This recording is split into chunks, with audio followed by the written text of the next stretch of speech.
sell to the public. At Starks, we never say no.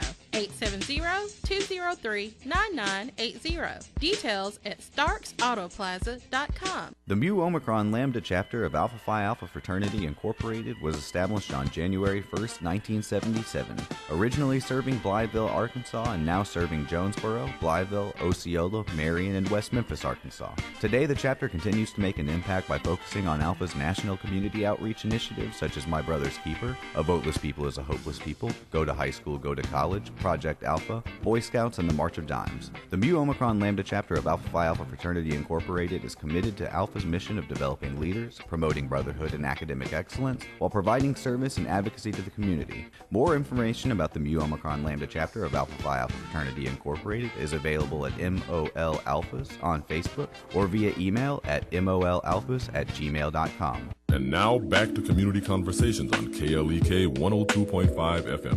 And we're back on Community Conversations on KLEK 102.5 FM. We are now joined by Mrs. Shuquetta Cunningham of Charis Grants and Services. And it's always a pleasure to have Shuquetta in the studio. And today we are going to talk about something that is going to be very beneficial to all of the nonprofit organizations in the city. Charis Grants and Services is putting on a nonprofit summit. So Mrs. Cunningham is going to just give us a little bit of information about that and how it can be beneficial to the nonprofits in the area. So how are you doing today? Great. Thank you for having me. All right, so let's talk about how the summit came about. What inspired this? Okay. Well, twofold. The upcoming workshop that's Thursday, it's a nonprofit capacity building workshop. Basically, really trying to get to the heart of nonprofits. Are we really making a difference? Making an impact in the community? The workshop itself, so many times, as you know, that you can start off with your nonprofit. You're passionate, you're driven, you're so focused. Like, I want to have this need. I want to help alleviate this need that a certain target population has. But oftentimes, as you start the work of it, you can kind of lose focus on the real impact and if you're really making a difference. And so that this workshop on Thursday, it will speak to that and answer those questions. Is the work that we're doing relevant? You know, is it still needed for the community? Do we need to probably restructure some of our programs so it can, as it relates to our mission? And so that's for this Thursday. Yeah, and now the summit, we'll be back to discuss that because that's not until March. Okay, so I kind of got a little confused. That's fine. Look, go ahead, put it out there. Mark your calendars. March 2019. Okay, well, I'm filling in for a Q, and so I didn't get a chance to read up on things. But let's kind of back up just a little bit. So you said it is this Thursday. What is the time and the place for the event? So this Thursday at 1144 East Matthews is actually... So give that again. 1144 East Matthews. It's actually located inside the St. Bernard's Imaging Center. They have an education room, and there we will have the workshop from 10:30 to noon, again, to discuss nonprofit impact. Are we really making an impact? Are we really focusing and growing our programs, or do we just exist because we had the passion and now it's just something to do? And around what I'm noticing around with, some nonprofits, especially startup nonprofits, you get a lot of momentum the first year, maybe the second year, but after that it starts to fizzle. And I can kind of relate to that. I remember when we started in 2015, there was a tremendous amount of excitement. Obviously, the thought of the first black radio station, and not saying that the excitement has completely died, but obviously now that we're more established, it's not quite at the level that it used to be. So you're right. You have to continue to do things to keep yourself out there. You have to reinvent yourself. You have to, even like, and I'll give you an easy example. Obviously, with us, the main thing that people see of the product is what actually goes on the air. So, we have to incorporate new programs. And you mentioned before we went on air about our All Gospel Wednesday. Well, when we first launched, we only did gospel on Sunday. So,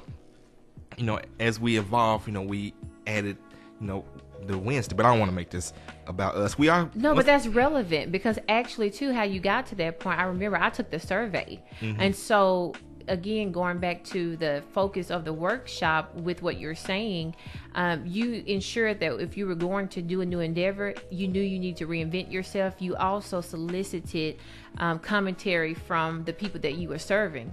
And I remember taking that survey, and you've done a couple of surveys, and I think that's an important part, and we're going to discuss that as well. How do I know the programs that I'm doing or need to do, are they going to be relevant? Are they still needed? And so I think you're a great example, actually, of ensuring that you're still relevant and diversifying. Of course, sticking to your mission, but diversifying that in the different services that you have. So no, that's just fine. And that's what the workshop is going to speak to. So many times, you want to just say, okay, I want to help the homeless. But what does that mean?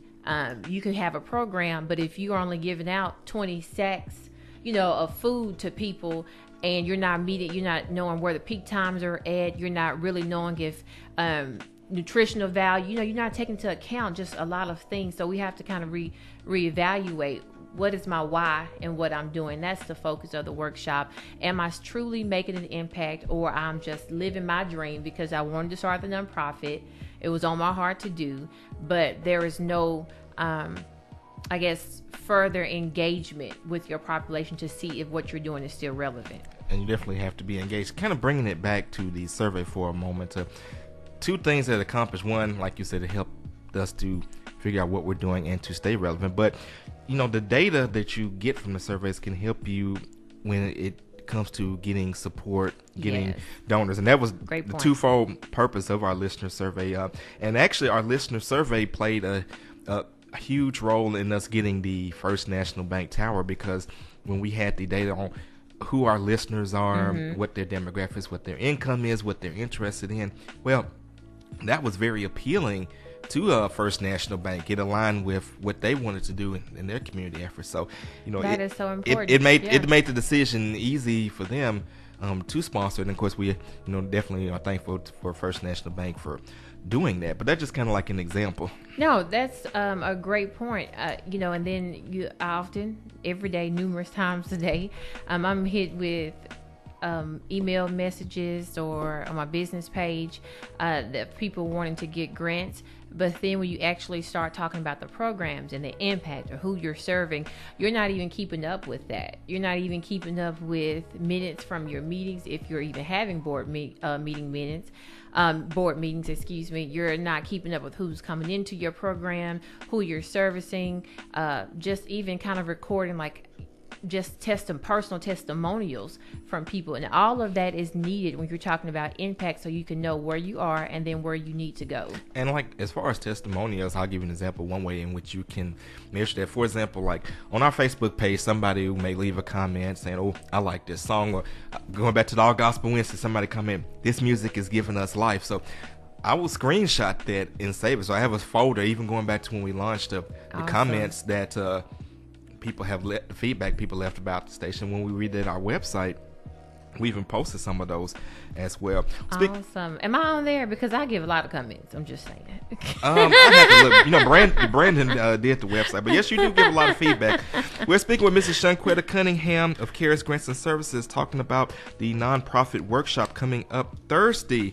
And, of course, if you have a comment or a question for Mrs. Cunningham, you can give us a call at 870-277-1080, or you can leave your questions and comments on our Facebook Live feed. And we do have a Facebook shout-out. Shout-out to Daphne Jones, who says good morning. So, all right, so Shuquetta.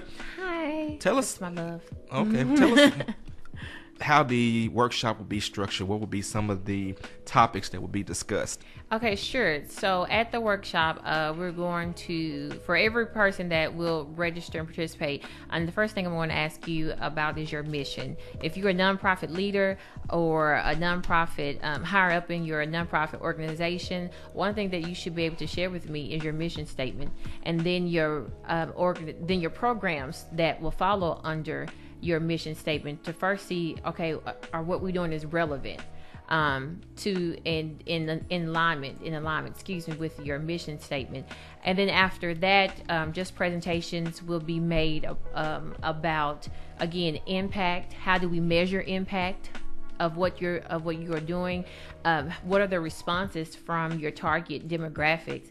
What are they saying about your programs? And then begin to really evaluate. It's going to be a lecture style open forum, because I do want to hear the feedback. If you noticed a dip in people who are soliciting your nonprofit services, or even beyond nonprofit, it's for community leaders, it's for faith-based institutions. You can have programs and you're wondering why, no one is coming to them, or it doesn't seem to be effective. We're going to really, dive into that again, because we're talking about impact. You have the organization. Now, are we relevant? And then also, what everyone wants to know, you have your program, you have your impact, but in order to do that, I know you need the funding to do that.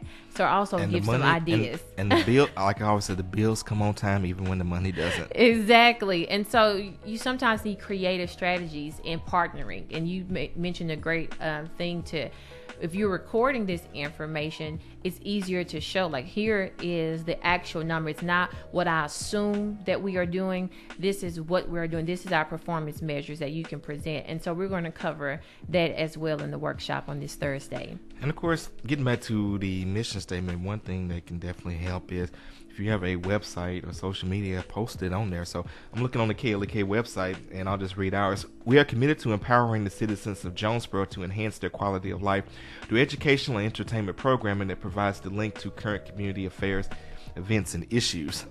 And everything that you do should be aligned. So whether it's with the radio station, for example, whether it's through the community conversations like now, whether you're having the empowerment moments, everything that you do, you make sure that it goes back to your mission statement, and that's what every program should do. So if you started your organization to help young girls between ages, 3 and 13, unless you're going to go and change it, everything that you should be doing should be for those young girls. So if you're trying to host a professional workshop for women 25 and older, that's not what you started your nonprofit for. So maybe it's just time to revisit. And I was just about to mention that sometimes your mission may evolve, because that is actually not our original mission statement. That is our more recent one. That actually came about when the A-State College of Business did a strategic plan on the station, and based on the research that they did and their feedback and recommendations,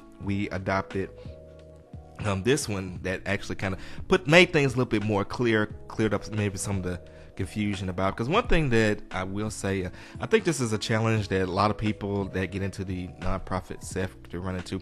A lot of people, when they get started, they have no experience. I would just use me as an example. I started out in commercial radio. I did not know anything about commercial radio, did not know anything about starting a nonprofit. But in order to get the license for the station, the FCC mandated that it be owned by a nonprofit entity. So I actually had to start from the ground up, not just the station, but the nonprofit that owned it. So I had to basically learn this stuff on the fly. And of course, the challenge that I had is everything is in the public eye because of the type of entity it is. So basically the good and the bad, it was laid out bare for everybody to see. And then you had to get good people around you, and you have some great people. I remember meeting some of those initial board members. You had some great people around you as well, and I think that's another thing to speak to, and that we'll also speak to the workshop. You have to have the people with capacity to do what needs to be done. And oftentimes with nonprofits, when you start up with your board members, you want to get your best friend, you want to get your family members, and you need people that will strengthen your weaknesses. Exactly. And that can come in several ways, and I'll just use ours as an example. We have some board members that they give their time, such as, Dr. Ota.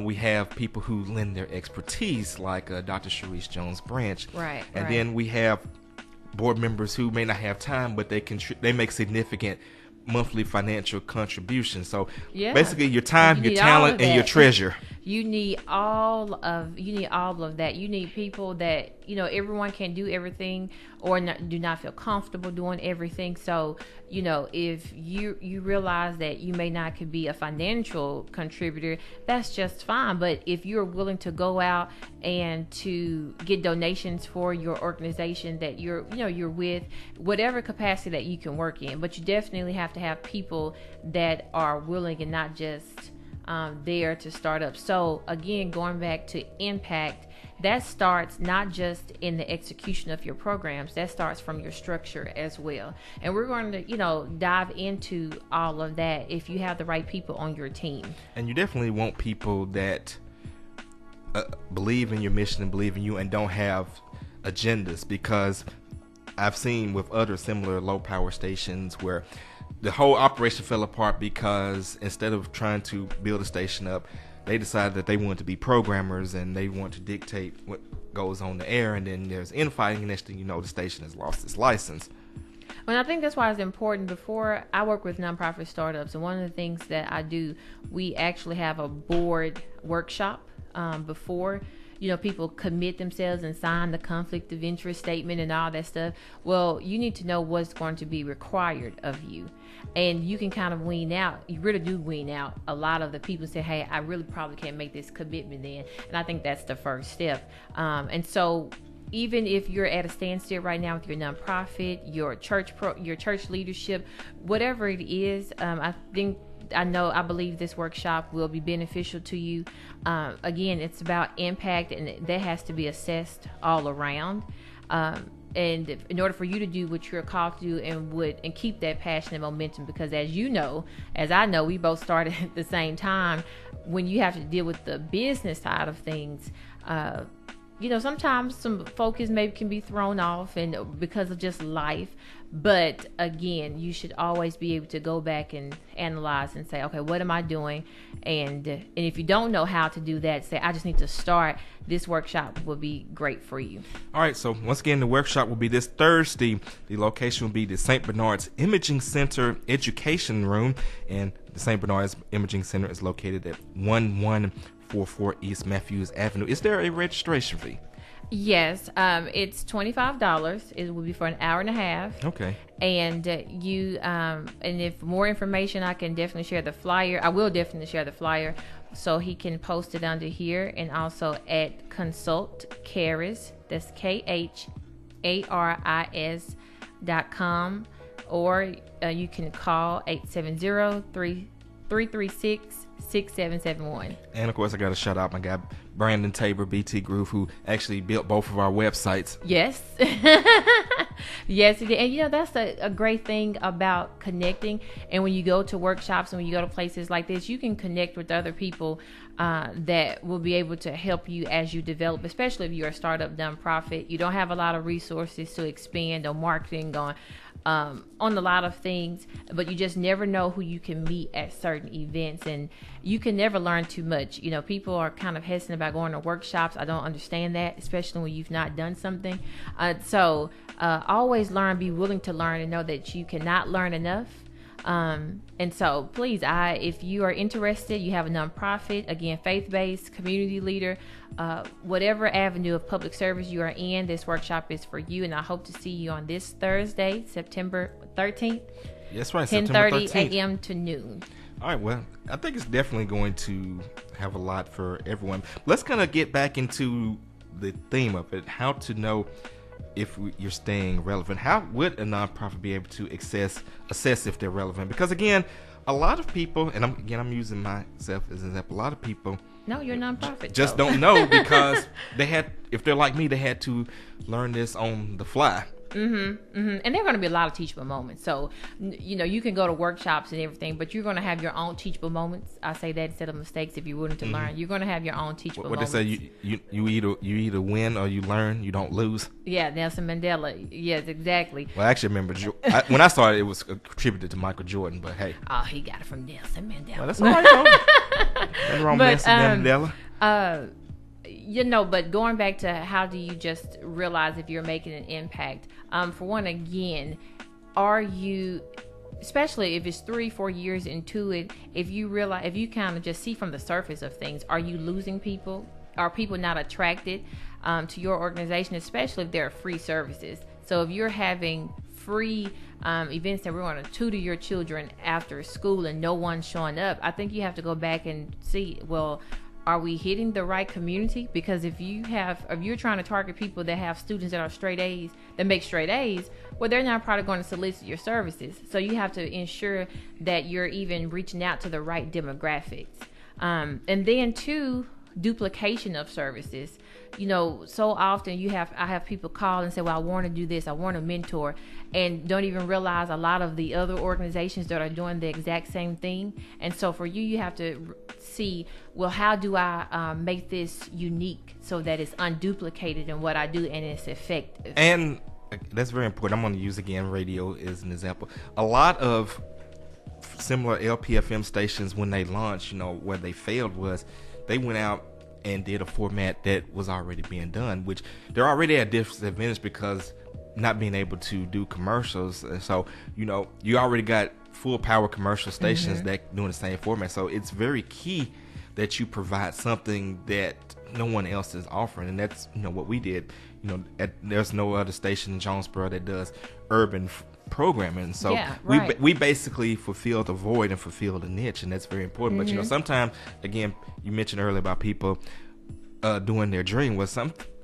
It's good to do your dream, but you also, if you want to, again, going back to staying relevant, you have to serve your audience to it. Yeah, it has to be a uniqueness to it that, to say, well, I want to mentor young girls 5 to 18. Well, other people are doing that. So what is the unique, the factor that you are going to bring? What specific area are you going to attest to?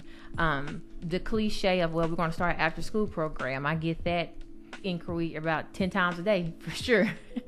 Again, what are you going to do? Are you, do you even understand where Arkansas children are lacking at? Are you looking at the latest literacy results or math results? What background information are you collecting to ensure, again, that you're relevant, you're making an impact? And you also have to stay on top of what's going on in your industry. Yeah, so you have to know. I'm probably in just about every Facebook group you can think of that deals with non-commercial radio, low power radio. I'm even in some commercial and full power broadcasting groups, because I like to see what's going on in the world of broadcasting to identify opportunities that can help us as well. One thing that I wanted to touch upon, something that I think is very important, is nonprofits working together, because again, one of the challenges that we all face is our resources are limited. And I'm going to actually borrow something that you said a long time ago, is that you have a whole bunch of people fighting over scarce resources. So let's talk about the importance of nonprofits working together, where one group is strong that can help out another organization that may be weak in that same area. Okay, well, that's a whole segment within itself. To make it short and sweet, 2 hours. No, to make it short and sweet, here's the thing: people, you started something that you don't know. So again, going back to the mentoring program, and I say that, and this is not an insult to any mentoring program, but I get so many inquiries of that, or daycare, and again, no one is willing to go and talk to another director or another worker of that industry. And then too, you have people that are not willing to share information because you think that they're going to take what you're doing. Well, as last year alone, over $54 billion in grant funding was awarded. $54 billion. And so, but that's again a whole nother conversation of nonprofits just not really applying and all of this stuff. But we are afraid, we think we are fighting over scarce resources. That's because we don't know how to put our resources together. Like with you have an opportunity and a platform that has given businesses like myself and nonprofits the opportunity to come and to share their events.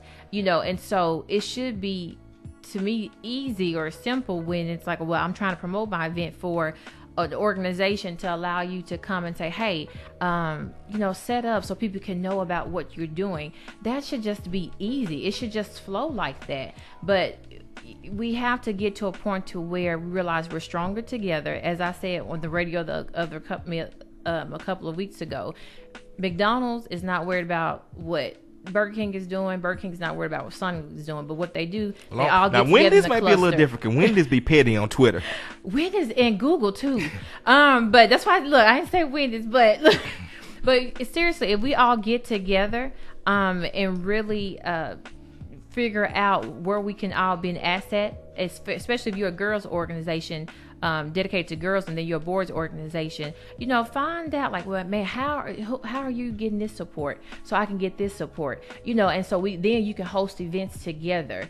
And community fairs together. You all have started some of this, but it's strength in numbers. But we're gonna have to relinquish ourselves of thinking that somebody's going to take what we're doing. And I've definitely encountered that in this business. Look, like even with, for example, like people who wanted to be, DJs, they were afraid that somebody was going to take their music. Well, first of all, the music don't belong to you, it belongs to the artist. But if you could take two people, get them the same group of songs, and they're going to interpret and play them differently. But one thing that I try to do, and I get other LPFM station managers, especially African American ones, and that's a whole nother discussion itself, the challenges of blacks in broadcasting face. But I try to share my knowledge with anyone. Of course, they're going to apply it if they apply it at all differently. Yeah. We are speaking with Shuquetta Cunningham of Caris Grants and Services, talking about the nonprofit summit. It's going to be next Thursday at St. Bernard's Imaging Center,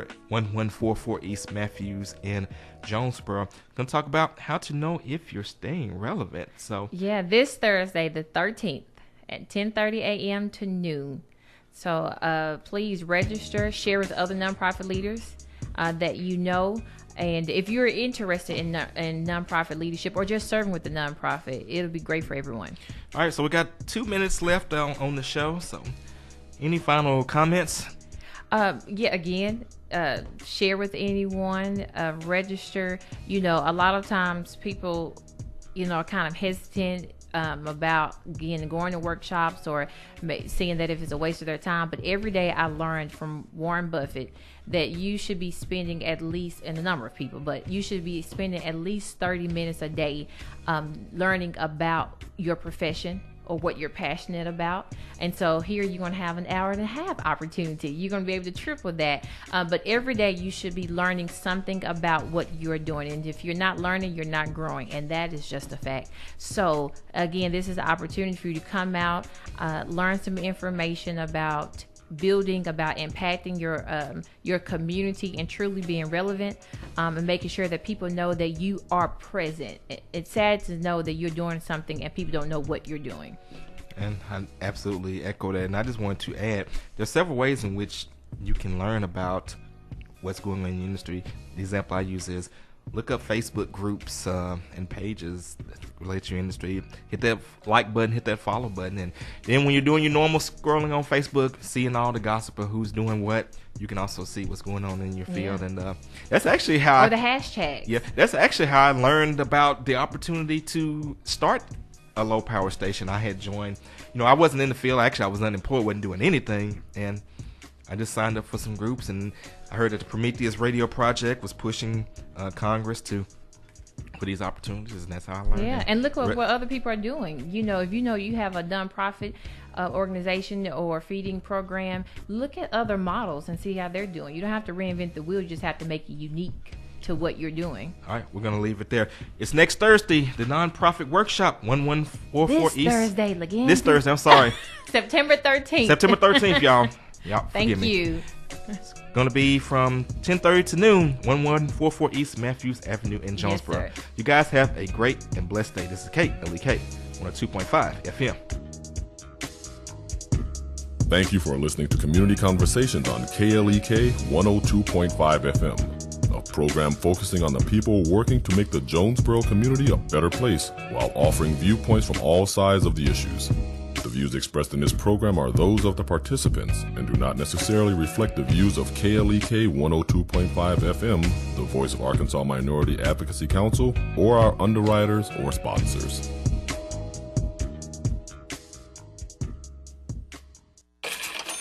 We're back with Money Matters